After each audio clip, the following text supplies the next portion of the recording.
নমস্কার, আমি সংযুক্তা। আজ 10ই মার্চ মঙ্গলবার। আমি আজ এলাম আমার আরেক বাড়িতে, আমার নতুন বাড়ি।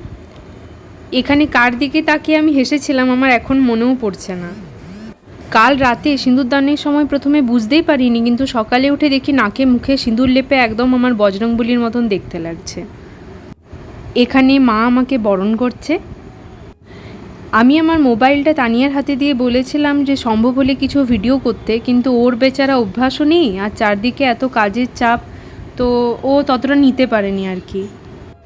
সত্যি বলতে আমি এত অচেনা মুখের ভিড়ে একটু প্রথমে ঘাবড়িয়ে গিয়েছিলাম, যদিও কিছুক্ষণ পরেই সব স্বাভাবিক হয়ে গেল।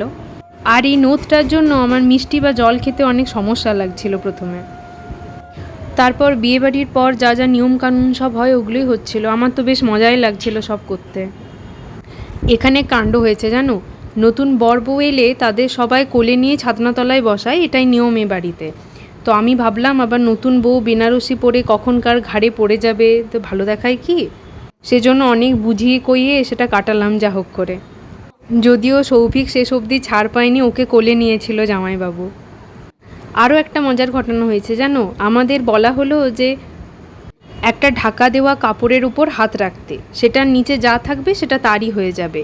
এই করে আমি পেলাম নাকছাবি আর ও বেচারা পেল 16 আনা। যাই হোক, সব নিয়ম টিয়ম মেনে রিচুয়াল সেরে আমি চান টান করে নতুন শাড়ি পরতে যেন জীবনটা জুড়লো। পরের দিন সকালে ছিল যৌতুক বা আশীর্বাদ, কিন্তু সেটা যে কখন দোলে পরিণত হলো আমরা নিজেরাও বুঝতে পারলাম না। তা করতে করতে বৌভাতেরও সময় হয়ে গেল। এখানে আমাকে সুন্দর করে সাজিয়ে দিয়েছিল তানিয়া। আমার খুব ইচ্ছে ছিল এরকম ঘোমটা দিয়ে একটা সাজার, একদম বাঙালি বউয়ের মতন। তানিয়া এত সুন্দর করে সাজিয়েছে যে নিজেকেই দেখতে নিজেরই ভালো লাগছিল আমার। শুনতে পাই না, জোরে জোরে জোরে জোরে জোরে জোরে বলো। আর আর আর